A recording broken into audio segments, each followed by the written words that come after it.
هرچند رژکا زوریا کمپانیین بیانی لهرما کردستان هنه به تایبت پارێزgeha Duhokê گوجه راکێشانا کۆمپانیên بیانیە ji ber taybetmendiya wê ku sersinûrê Tirkiyeyê û zûrtirîn kompanî li wî dergehî dihên lê bi gotina serokê Komala Bekarberên Duhokê kar nahête kirin pitir xelkê xucehê Duhokê mifay ji van kompaniya werbigirin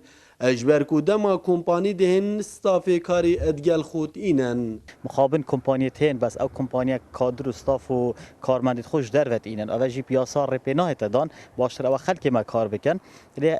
هر چاوا بیتن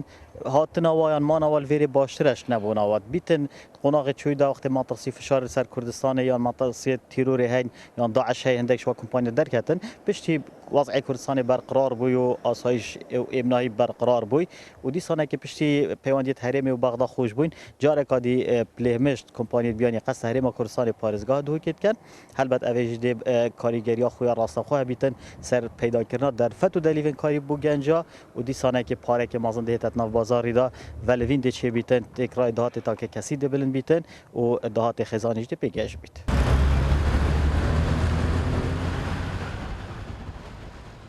سروکی جورا بازرگانی و پیشسازیا دوکی جی اگرین نهاتنا کمپانیین بیانی دویدمی دا دزبرین جبو اگرین شر داعش و کریزین آبورین چند سالا که هرین وگرتی.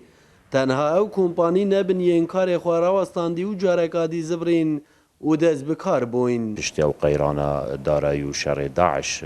چو کمپانیت بیانی نهاتن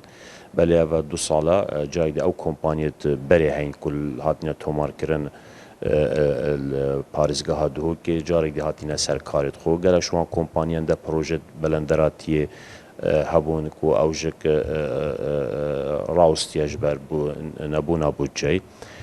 hindek kompaniyê hene ku karê pîşesazî dikirin kargeh hebîn evroka berdewam min ser karê xwe.